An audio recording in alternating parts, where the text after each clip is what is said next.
wala tayong magawa ngayong araw. Tayo may hugas ng baso. Yan, kasi wala akong magawa. Kaya i-video ko na ang sarili ko habang naghugas ng baso. Kasi nakakabagot dito sa bahay ngayon. Dahil bukas pa ang alis namin. Dahil katatapos ko lang ng mga anak ko, mag-asikaso. At ang dalang bata ay nakapunta na sa school. Pagkatapos niyan, maghugas tayo ng baso. Exercise na rin natin to. Walang magawa. Yan, mag-exercise tayo. Siguro may mga guys, na kahit hindi ka masyadong kumakain, yung mabilis ka lang tumaba. Yan yung problema ko sa katawan ko guys, kasi hindi na nga ako palakain, pero masyado na akong nagdadagdag ng timbang.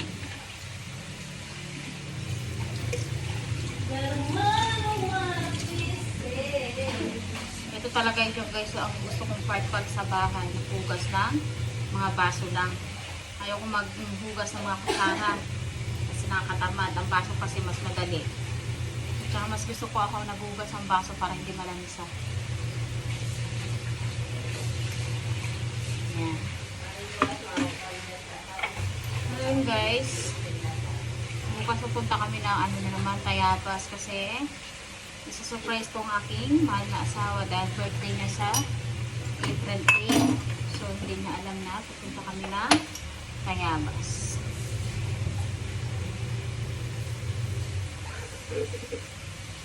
Yung page ko sa YouTube sa Facebook hindi ko na muna pinagtuunan, dito na muna sa YouTube. So ayan na. Kung naghuhugas kayo ng baso guys, para hindi malansa, kailangan unahin nyo yung dito sa taas. Ayan, para hindi malansa. Kasi kapag tinunan nyo yung at saka palang hugas din pala kayo ng baso guys, mga kutsara, mga plato, kailangan mga baso unahin. Kasi mas malansa kapag una yung lahat, kaya dapat baso lagi.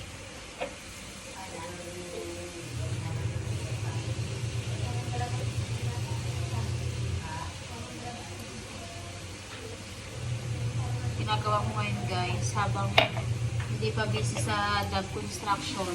Ngayon, naka full time na muna tayo, kunwari. Diba?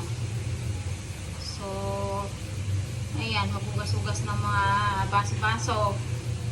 Kasi bawal naman ako maglaba kasi nga may slip disc ako sa likod.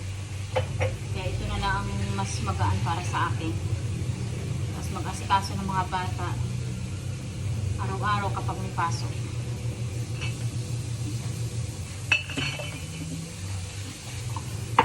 Tres. Mababasag pa yung baso guys.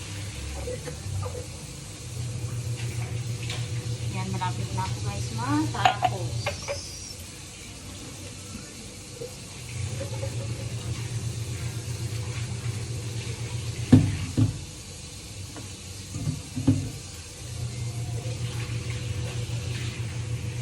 Alam nyo guys, ito yung pinakagustong part sa lahat. Napakita ko sa inyo guys Ayan, para naghuhugas ako. Ito yung gusto ko sa lahat ayan. Kasi yung bilis lang ng yung sabon. Ayan lalabas na. Tapos diretso na dito diba, hugas na. Ayan. Kaya walang kahirap-hirap maghugas sa bahay. Ayan, kaya masarap maghugas-hugas lang. Tapos, ayan guys. Yung nakaraan, na-store ko kayo sa second floor namin, di ba? Kasi minsan tinatamad din ako maghugas. Ito guys, yung sa gripo namin, dalawang klase yan. Ayan, pwedeng pang ganon, pwede ganito, dalawahan. Ayan, pwedeng isa lang. Kapag gustong maraming tulo, yan, ganyan, dalawang pindutan lang yun guys. Tapos pwede mo siyang hila-hilahin. Diba? Sarap kayang maghugas. So ngayon maghugas, babandawan na natin yung mga baso natin. Kapag gusto nyo magpagawa kayo sa mga ganito, magpagawa ka lang kayo sa DAB.